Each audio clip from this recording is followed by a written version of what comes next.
prazer, de fato, estar aqui, mais do que uma questão protocolar, é sempre uma alegria para quem pesquisa esse tema, visitar os diferentes estados e realidades e poder, com isso, enriquecer não só a análise, mas efetivamente fazer uma troca interessante de conhecimento de realidades. Agradeço, portanto, o convite do deputado Zucchi e de toda a sua equipe, em especial o Lucídio, que teve um trabalho insano nos últimos meses para me localizar nos diversos cantos do mundo. Eu sou consultora da ONU para a economia criativa e economia da cultura, então viajo bastante também, mas apesar disso ele conseguiu e efetivamente é um prazer estar aqui. Eu pensei nessa nossa conversa aqui com alguns elementos constitutivos. O primeiro deles, uma rápida digressão histórica acerca da economia da cultura, que eu acho que é válida, dado que nós temos diferentes níveis de entendimento do tema hoje. Uma análise rápida também da relação entre economia da cultura e desenvolvimento sustentável, por que isso se sustenta, afinal de contas, por que nós defendemos essa bandeira. E, por fim, uma elucubração acerca de algumas ideias que poderiam ser, talvez, o foco dessa primeira pauta de discussões acerca da economia da cultura aqui no Estado. Eu tenho conhecimento da situação financeira do Estado, eu propositadamente vou sair da discussão de lei de incentivo à cultura, por um desalento, inclusive, pelo fato das leis de incentivo à cultura invariavelmente serem confundidas com política cultural ou com economia da cultura e não como um instrumento de ambas. Então, eu vou tirar essa discussão da frente, eventualmente para os debates sim, mas ela não constará aqui da minha apresentação. E, por conta disso, dessa estrepulia mental de imaginar possíveis discussões para o que nós poderíamos desenvolver por Estado, o título que eu dei é de onde vim, ou seja, de onde viemos na economia da cultura e para onde podemos ir, porque para onde iremos é uma questão a discutir entre nós todos. Primeiramente, nós temos, ainda no Renascimento, uma visão bastante romântica dos artistas e produtores culturais, por assim dizer, essencialmente ligadas às artes, de que a vida desses produtores era muito fácil, né? Os mecenas pagavam suas contas, eles podiam criar com tranquilidade, e, na verdade, quando se analisa a vida desses grandes expoentes, como Da Vinci, Michelangelo e tantos outros, a situação não era essa, eles efetivamente tinham de encontrar suas encomendas e ter essa relação com o mercado que já era muito presente. E aqui duas anedotas paradigmáticas, eu acho. A primeira delas, da Academia de San Luca, que foi criada em Roma, ainda em 1600, no século de 1600, e o que a Academia acabou se tornando foi o primeiro sindicato dos artistas. Então, efetivamente, ela mediava o recebimento das encomendas, dividia entre seus produtores, por assim dizer, e parte da renda era revertida para a formação de novos talentos. Então, a gente vê uma organização interessante que acaba se perpetuando, ou deveria se perpetuar ao longo da história, de como nós conseguimos pegar uma parte do que é gerado pela própria economia da cultura para que seja fomentada a criação de novos talentos e sua capacitação. Uma outra anedota aqui interessante é a das botteghe, que funcionavam como ateliês, digamos assim, de produção. E um grande artista, o Perugino, enfim, percebeu que, invariavelmente, os temas das obras eram recorrentes. Então, um tema religioso, uma representação de santos e afins, ou a nova burguesia, as novas classes dominantes que gostariam de ser representadas e perpetuadas nas obras artísticas. Então, ele começou a montar um just-in-time. Ele pegou a equipe dele e disse, ok, nós vamos pré-lançar as peças e, quando chegarem as encomendas, nós conseguimos ter aí uma entrega das obras bastante mais rápida. O que a gente começa a perceber, então, é que, ao longo da história, a relação entre produção cultural e percepção de mercado já era muito flagrante, né? Então, essa visão de que simplesmente o social e o cultural desvinculado do econômico corria não é verdadeira. Quando nós damos aqui um grande salto histórico, e vamos para a Revolução Industrial, aqui é a segunda, aquela imagem que nós temos, grandes rolos de fumaça, esperança de vida muito baixa, trabalho infantil, trabalho feminino, 14, 16, 18 horas por dia. E um economista de bom senso, na época, o John Ruskin, teve uma percepção interessante. Ele era um grande aficionado por arte, de modo geral, já estudava a geopolítica da produção cultural, então criticava muito o que alguns países, inclusive, faziam, por exemplo, com a Itália, e o total descaso com a preservação do patrimônio. E ele teve em um dos seus discursos, inclusive para a Faculdade de Economia, ele fez essa menção, dizendo que, para os homens cercados pelas circunstâncias deprimentes e monótonas da vida manufatureira inglesa, simplesmente não é possível o design. O design não é fruto da fantasia ociosa, é resultado estudado da observação cumulativa e do hábito aprazível. Sem observação e experiência não há design. parece muito contemporâneo, né? A questão do design aqui é entendida como criatividade, entendida como inovação, que é um discurso que hoje a gente tem. Isso, na época, era algo que podia soar absolutamente surreal e hoje a gente consegue ver o que é interessante para a gente dentro dessa história. O que eu gostaria de ressaltar aqui é justamente a possibilidade das pessoas tomarem as suas decisões, ou seja, o operário inglês manufatureiro, na época, não tinha nenhuma possibilidade de tomar as suas. E esse tema é importante para a questão do desenvolvimento, eu voltarei a ele daqui a pouquinho. Partindo mais um salto na nossa revisitada histórica, temos no início do século XX os Estados Unidos efetivamente se firmando como uma potência que fazia frente à potência europeia. Está dando microfonia aqui. Desligar o microfone aqui. A potência europeia, e isso não só em termos econômicos, mas efetivamente os Estados Unidos querendo se firmar como celeiro cultural e de saber social. Isso é interessante porque quando a gente chega no slide seguinte, e começa a estudar a Guerra Fria, Hollywood, a cópia do modo de vida dos Estados Unidos, como a Paula bem mencionou, isso acabou se acirrando no pós-guerra, mas, na verdade, vem de antes, ainda na década de 30, o Departamento de Comércio e o Departamento de Cultura, voltados ao exterior, ambos se uniram numa agenda comum. Então, a gente começa a perceber, já na década de 30, como os Estados Unidos haviam sacado que produtos e serviços culturais, efetivamente, conseguem gerar não só imagem e novos produtos, mas também impacto econômico absolutamente fundamental para o desenvolvimento do país.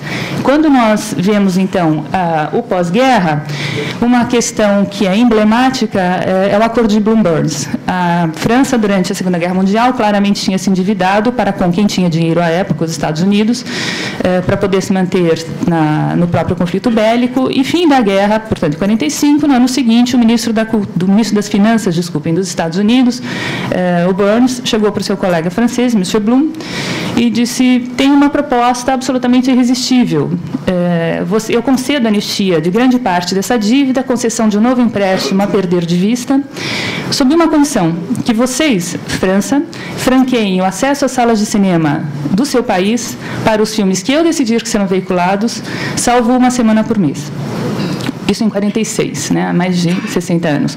O que a gente começa a perceber é claramente que já havia a certeza, mais do que a noção, de que o cinema, assim como a música e todos os outros produtos da indústria cultural, tinham um valor não só de transmissão simbólica importante, mas também de valor econômico, que ia muito além do celuloide.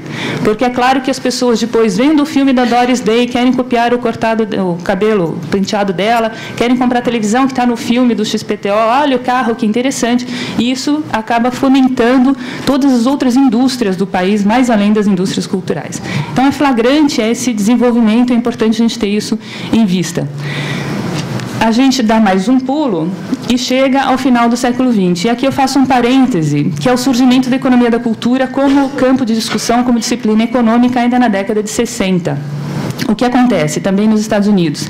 A Fundação Ford, que historicamente é uma grande fomentadora de projetos culturais, começou a ficar assustada ainda na década de 60 em Nova York, porque grande parte dos projetos culturais que ela desenvolvia junto a teatros, salas de concertos, salas de espetáculos, acabavam se mostrando inviáveis. Os orçamentos eram crescentes nesse setor e, independentemente disso, várias salas acabavam fechando suas portas por não se conseguirem se viabilizar economicamente. E, não entendendo qual era a equação em jogo, a Fundação Ford contratou 2 economistas, o Baumol e o Bowen, e por isso eles serem conhecidos como os pais da economia da cultura, para fazerem uma análise econômica, de fato, dessa questão. E eles chegaram à conclusão, após um estudo bastante complexo para a época, que, na verdade, essa situação era explicável pelo fato de produtos e serviços culturais serem intensivos em mão de obra e não em tecnologia. Então, para executar um concerto, era sempre necessário o mesmo número de músicos, o mesmo número de instrumentos, independente do advento das novas tecnologias que favoreciam sobremaneira as outras indústrias. Isso caiu, obviamente, como uma luva para o campo cultural, e é interessante observar que quem motivou, portanto, o surgimento da economia da cultura não foram os economistas, mas sim os estudiosos de cultura e os praticantes de cultura.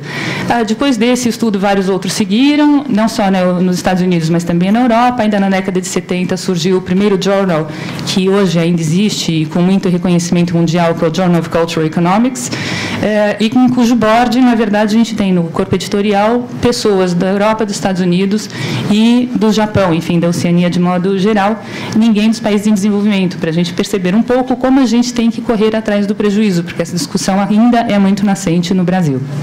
Bom, chegando aqui ao final do século XX, a gente tem uma discussão interessante, muito fomentada por novos filósofos que fazem resgates de ideias antigas, como Domenico De Masi, com muito mérito, o ócio criativo, enfim. E a gente acaba descobrindo e reconhecendo o valor da criatividade como algo que não é simplesmente um passatempo, mas muito mais do que um passatempo, é um investimento de tempo em algo que pode repercutir em termos econômicos e sociais.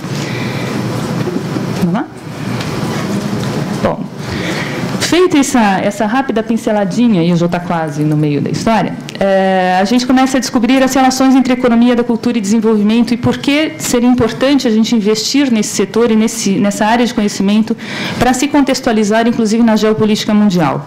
Dentro desse gráfico, e eu vou descrevê-lo rapidamente para quem não estiver vendo o slide, nós temos duas dimensões paralelas. Uma delas que mexe com o campo do tangível, mediada pelo preço, então aí a gente tem efetivamente produção, distribuição e consumo, e a outra dimensão que é a dimensão simbólica, a dimensão dos valores, a dimensão das ideias, intangível, e que, portanto, é mediada pelo valor e não pelo preço.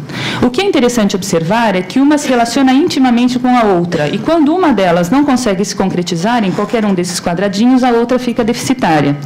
Então, tomando, por exemplo, a questão da oferta e da produção, é absolutamente impossível ter uma produção cultural pujante se não houver investimento em educação e em treinamento, especificamente dentro dessa área, e também em termos da capacidade da pessoa pensar. A história do operário da manufatureira inglesa ainda no século XIX. Rapidamente passando para a questão do mercado e da distribuição, é impossível a gente pensar nisso se não houver democracia de acesso. Como eu posso ter acesso a uma produção cultural se ela não estiver disponível no mercado? E aí eu começo a dar alguns dados que reforçam o que a Paula comentou com relação ao gargalo da distribuição na questão da economia da cultura. Segundo os dados da Unesco, mais de 80% das salas de cinema do mundo estão nas mãos dos grandes conglomerados. A gente tem aí mais de 90% dos municípios brasileiros sem salas de cinema. Mais de 70% do comércio mundial de música está nas mãos de 4 empresas. Então, 4 empresas acabam definindo o que mais de 70% do comércio vai consumir, né? Por conta disso, a gente acaba tendo um gargalo enorme que exige a criação de mercados e canais alternativos. Caso contrário, a democracia de acesso passa a ser uma história da carochinha. Quando nós passamos a demanda ou consumo cultural, também chamado de fruição cultural, porque não só é um consumo, mas também a prática das atividades culturais, a gente tem a questão da liberdade de escolhas. E essa é absolutamente cabal quando a gente fala de desenvolvimento. Porque se não houver, de fato, uma possibilidade de escolha, o que nós estamos defendendo aqui acaba sendo visto como uma questão muito romântica. E o que eu entendo por liberdade de escolhas? Dentre a miríade de conceitos possíveis e imagináveis de desenvolvimento, a que eu adoto é cunhada pelo economista indiano Amartya Sen, Prêmio Nobel de Economia, que tem uma série de livros publicados, inclusive no Brasil. Recomendo muito a leitura de um chamado Desenvolvimento como Liberdade, publicado pela Companhia das Letras. E o Sen diz que, efetivamente, desenvolvimento acaba sendo a possibilidade de ampliação de liberdade de escolhas. Isso é aplicável a qualquer campo. Então, no campo político, por exemplo, eu não posso dizer que uma região seja politicamente desenvolvida simplesmente pelo fato de elas poderem ter acesso ao voto. Mas, se o voto não for consciente, a questão do desenvolvimento político é posta em questão. O mesmo se aplica ao desenvolvimento econômico. Até que ponto uma nação como os Estados Unidos, que são uma potência mundial em termos econômicos, efetivamente é desenvolvida se as pessoas lá acabam também morrendo de fome, porque o contingente de miseráveis não é negligenciável. Isso se aplica claramente também à questão cultural. Então, quando eu em casa ligo a televisão e escolho assistir um Big Brother e não um canal Futura, por exemplo, isso é porque eu legitimamente quero assistir aquele programa ou por uma questão de peso mediático, de eu me sentir absolutamente fora da estratosfera se eu chegar a algum local e começar a falar do alemão e eu não sei quem é o alemão. Então, o que pesa para que eu tome as minhas decisões? E até que ponto essas decisões são ou não conscientes? Isso é desenvolvimento, isso é liberdade de escolha. A grande vantagem dos produtos e serviços culturais, como apresentado no gráfico anterior, é que trabalha ao mesmo tempo com essa dupla dimensão. Então, a gente tem produtos e serviços que têm um valor econômico e, ao mesmo tempo, transmitem ideias, transmitem símbolos. Por conta disso, o potencial de produtos e serviços culturais para um desenvolvimento socioeconômico passa a ser primordial, né? O que é interessante também observar, quebrando completamente com a rixa e resistência entre artistas, produtores e capitalistas do outro lado, é que uma sem outra não sustenta, né? A gente já viu que essa história de crescer para dividir acaba não ocorrendo, porque a gente cresce, mas não divide, e, por outro lado, pensar só no social sem pensar no econômico é impossível, porque, querendo ou não, a gente vive em uma sociedade capitalista. Então, considerar o econômico e o social é absolutamente vital para o nosso desenvolvimento. O que a gente considera aqui, então, dentro desse campo da economia da cultura, os produtos culturais, aqui a gente passa rapidinho, as representações, de modo geral, o patrimônio cultural intangível, inclusive as línguas, a gastronomia. A gente tem um potencial gigantesco no Brasil de exploração do nosso saber gastronômico, isso é muito pouco utilizado ainda, infelizmente. O IFAM já apresenta hoje no site uma relação do patrimônio intangível do país, vale dar uma consultada. O patrimônio cultural tangível, aí as nossas arquiteturas históricas, os nossos próprios produtos gastronômicos, não como receita, mas como produtos. Serviços culturais de modo geral, cursos, tanto de capacitação em geral como cursos de artes e afins, dublagem, legendagem, serviços de turismo cultural, tudo que vem em decorrência da questão cultural. E aqui eu gostaria de pincelar, mais do que isso, 4 grandes linhas nas quais eu acho que nós poderíamos, de fato, estar focando, talvez, uma primeira discussão em cima dessa pauta de economia da cultura.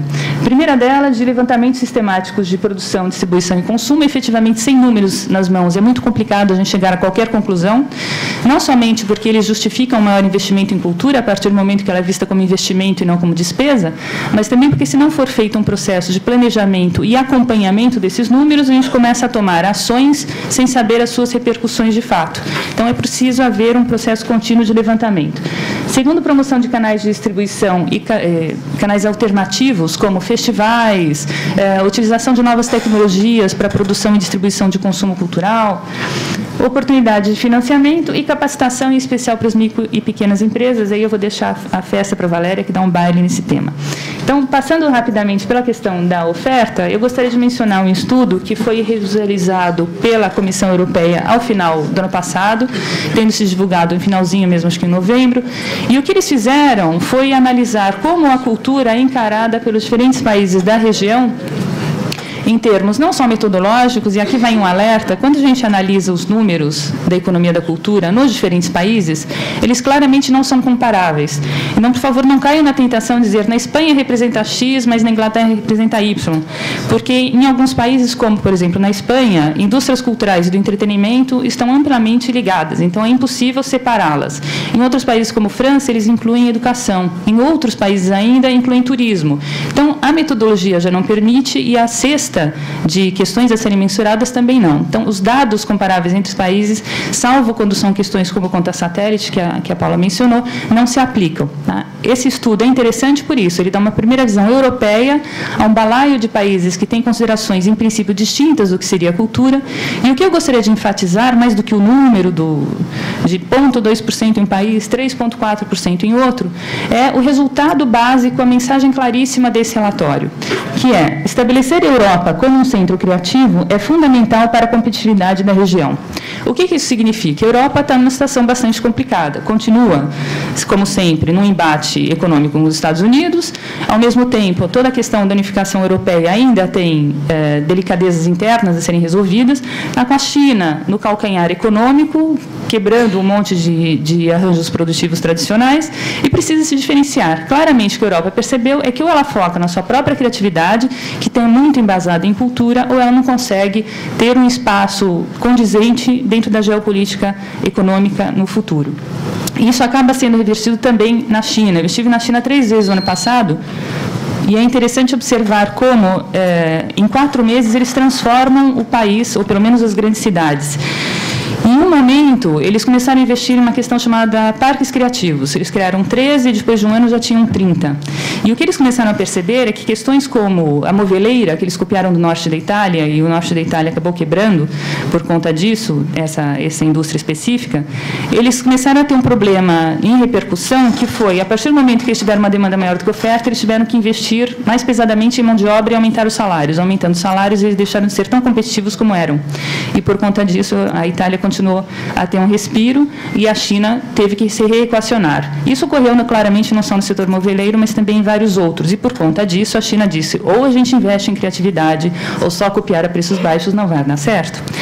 Esses parques criativos são voltados a jovens talentos nos mais variados setores que começam efetivamente a ocupar galpões depredados das grandes cidades e investem na sua própria identidade. Então, aí sim a gente começa a ver, por exemplo, na moda, a golinha, o botãozinho, os chineses, etc. Porque andando nas ruas é só Gap e Banana Republic, né? Então, a gente começa a ver como um país, para conseguir respirar economicamente, volta-se para si mesmo e toma das suas raízes o seu potencial de diferenciação, inclusive na China. Em questão de demanda e consumo, eu trouxe apenas um slide de um estudo que é desenvolvido a cada 2 anos pelo Ministério da Cultura da Espanha, para que pensemos juntos em uma questão. Esse estudo apresenta o consumo total, em milhões de euros, portanto, das famílias espanholas com produtos culturais e as despesas médias individuais quebradas por categorias, ali livros, imprensa, serviços culturais e outros bens culturais. O que é interessante observar, passando para a última coluna, é que quando a gente analisa os dados de imprensa, por exemplo, o crescimento foi de 11,7%. Isso significa um crescimento importante, mas claramente inferior a um crescimento em serviços culturais de 37,4%. E o que a economia da cultura diz? A economia da cultura diz, aqui estão os dados de que você precisa para tomar suas decisões. Agora você, governante, você que define a política cultural, vai me dizer o que você quer fazer com isso. E o que, se eu fosse ministra da Espanha, eu poderia pensar? Se a imprensa está crescendo menos do que deveria, imprensa aqui entendida como jornais, revistas, o que é impresso, fora os livros, eu posso dizer, bom, eu acho que a experiência de folhear um livro, de cheirar a folha, de voltar para frente, para trás, é importante e eu preciso fomentar esse setor porque ele está crescendo menos do que poderia. Por outro lado, eu posso dizer, serviços culturais que incluem esses impressos de forma digital, então posso ler um jornal digital, posso ler uma revista digital, são mais importantes, porque eu não estou interessada na experiência da leitura com o livro impresso ou com a revista impressa, eu estou interessada na circulação de informações. Então, apesar da revista impressa estar perdendo, eu vou investir na revista digital. Ou seja, a economia da cultura não é normativa nesse sentido, ela não diz faça isso ou aquilo. O que isso significa? Que ou eu tenho objetivos de política cultural muito claramente definidos, ou não adianta investir em economia da cultura, porque eu não vou saber o que fazer com os dados que eu estou levantando. Indo rapidamente para terminar minha breve exposição, se a gente puder mudar o slide. O Centro de Estudos da Metrópole em São Paulo fez um estudo interessante, considerando entrevistas com 2.002 pessoas. Vou pular rapidamente para o resultado. O que é interessante aqui? Uma das grandes preocupações era perceber não só o público das instituições culturais, mas também o não público. Porque, de novo, a gente está falando de democracia de acesso. E a gente, invariavelmente, põe a tônica em cima de quem consome cultura hoje. Mas a gente não considera quem não consome, que é o tal do não público. Então, porque quem poderia estar indo a instituições culturais, poderia estar tocando um violão no almoço de domingo, poderia estar lendo para o filho dormir, poderia estar chamando o neto para ver como é que faz um ponto de biscoito, por que isso não está acontecendo como poderia? Quais são as motivações desse não público? Porque, de novo, se a gente não investir no não público, a gente vai ficar pregando para os convertidos. Mercado de distribuição, aí eu já falei, a gente pula. Vamos pular, mais um. Agora, eu gostaria só de, para finalizar, mencionar rapidamente uma questão relacionada a tecnologias. Como a Paula mencionou, a economia criativa é um conceito distinto de economia da cultura. A economia criativa surgiu em 97, com grande ênfase no mundo, quando Tony Blair, com os trabalhistas, chegou ao poder e tomou um conceito que tinha sido pré-cunhado na Austrália, voltado às indústrias criativas. Ele analisou as contas públicas, viu que as manufaturas estavam em ampla degringolada e identificou alguns setores que efetivamente se baseavam em direitos de propriedade intelectual. Investiu nesses setores sob um guarda-chuva de indústrias criativas. Isso foi paradigmático para o resto do mundo começar a pensar a sua criatividade. Existem vários outros conceitos de indústrias criativas e de economia criativa no mundo. O prevalecente é o do Reino Unido. Isso não nos impede de criar um próprio. Mas, de qualquer forma, o que é interessante dentro dessa equação é que eles trouxeram a bordo toda a questão de tecnologias digitais, porque elas são um veículo imprescindível, inclusive para facilitar a distribuição de novos conteúdos. Se a gente está falando de criar canais alternativos, as tecnologias digitais podem favorecer isso. E eu queria mostrar 2 gráficos para vocês entenderem o que eu estou falando. Esse gráfico, ainda com dados de 2002, infelizmente não existe com dados mais atualizados, mostra a penetração de internet no mundo. Isso significa que os Estados Unidos acabam ficando muito inflados na foto, porque, afinal de contas, se a gente pegar a penetração de internet por população, eles têm uma penetração mais do que proporcional frente aos outros países. A América do Sul fica bastante exígua, a África praticamente inexiste, e a gente tem uma outra distribuição bastante ímpar na Europa e na Ásia. Se a gente alternar rapidamente esse slide com o seguinte, vocês vão ver algumas transformações. Essa é a penetração com a distribuição mundial de celulares. E os celulares aqui começam a ter um papel importante, não só com veículos de comunicação, mas também graças à convergência como veículos de conteúdo cultural. Porque as pessoas hoje conseguem criar no celular, distribuir isso para quem for, inclusive sem os grandes problemas de direitos de propriedade intelectual que hoje a gente enfrenta, e consumir isso rapidamente. Então, as novas tecnologias vêm como novos canais de distribuição, produção e consumo, e não simplesmente como veículos de transmissão de voz. Eu só queria fazer uma brincadeira de fazer um para frente e para trás rapidamente, para vocês verem como a equação muda. Isso é absolutamente fundamental, porque, de novo, se a gente sabe que 80% da produção de cinema acaba sendo decidida por grandes conglomerados, a gente precisa ter canais alternativos para que a exclusão digital não seja exclusão cultural. Tá? Vamos pular. E uma última tônica que eu queria mencionar, só pincelando, a Paula já falou das iniciativas do BNDES e do BNB, financiamento vai muito além, claramente, de lei de incentivo à cultura. Né? Existe uma miríade de outros instrumentos que podem ser utilizados. Mas uma questão que eu acho fundamental, especialmente para que o Estado não seja visto sempre como aquele que deve investir recursos, mas muito mais como aquele que pode articular parcerias com o setor privado, é mencionar que o setor privado, em especial o financeiro, tem interesses enormes dentro do empreendimento de negócios culturais. Essa questão é bastante dificultada hoje porque a valoração do intangível é uma encrenca, não se sabe muito bem como valorar. Então, tem uma editora, eu chego ao Bradesco e digo: Bradesco, eu quero um empréstimo, qual é a sua garantia? Minha carteira de autores, quanto isso vale? Amanhã deixa de escrever, o outro entra em crise, o outro vai morar em Bali, o que eu ganho? Qual é a sua garantia? Não sei. Não sabendo, o risco é altíssimo, portanto, a taxa de juros também passa a ser o que inviabiliza o negócio. A partir do momento em que essa valoração é mais bem resolvida, eu consigo viabilizar os empreendimentos culturais. E, com relação a isso, a economia como um todo ganha, mais além dos empreendimentos financeiros. Duas experiências rápidas, vindas do exterior, vamos pular esse. Primeira delas, em 83 ainda, o Ministério da Cultura da França, fez uma associação com a Federação Francesa de Bancos. E eles criaram um Instituto para o Financiamento das Indústrias Culturais e do Cinema, 83.